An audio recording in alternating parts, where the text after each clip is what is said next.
O sa mga PhilHealth contributor, lalong-lalo na sa mga manggagawa na buwisit sa buwanang kinakaltas sa sahod para lang sa PhilHealth contribution.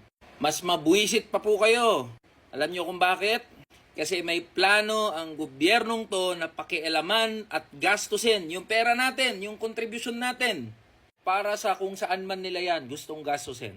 Paliwanag natin. Nitong nakaraan, naglabas ang Department of Finance ng Department Circular number 003-2024.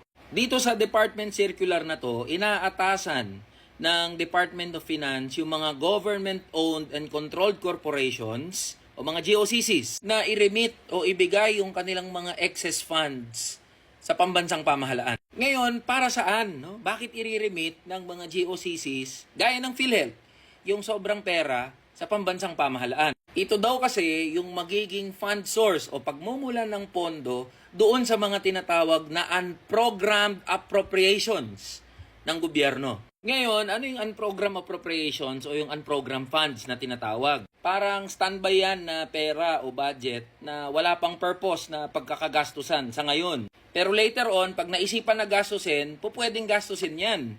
Magkano ba yung hinihingi na dapat daw na standby fund? So, ang nire-request ng executive branch ng gobyerno natin ay 731 billion pesos na unprogrammed funds.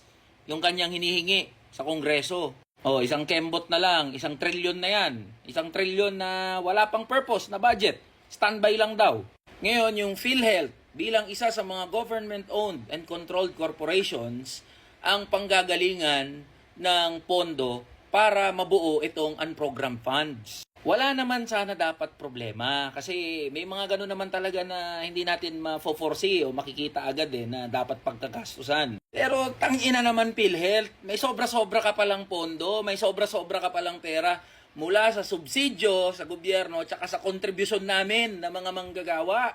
Alam niyo ba kung gaano kalaki yung sobra-sobrang pondo na tinatago lang ng PhilHealth? Nasa 89.9 billion pesos lang naman yung excess o sobra-sobrang pondo dyan sa PhilHealth.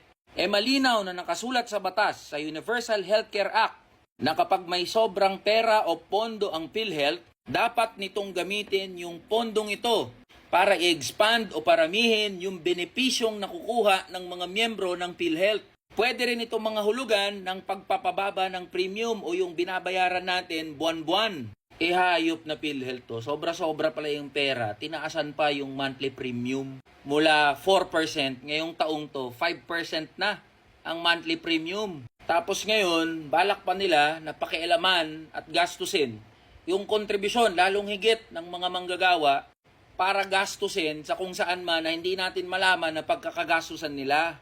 Kaya kayo na mga hayop kayo na nandyan sa PhilHealth, kayo mga gonggong na mga opisyal na nandyan, huwag nyong galawin yung kontribusyon ng mga miyembro nyo, lalong-lalo na ng mga manggagawa. Sa halip na ilagak nyo sa kung saan man, hindi namin maunawaan kung saan nyo gagastusin, pababain nyo yung premium, yung monthly contributions, at i-expand nyo yung mga serbisyo na covered ng PhilHealth. Hands off our PhilHealth contributions. Share nyo po ito para malaman ng mga PhilHealth members at mga contributors.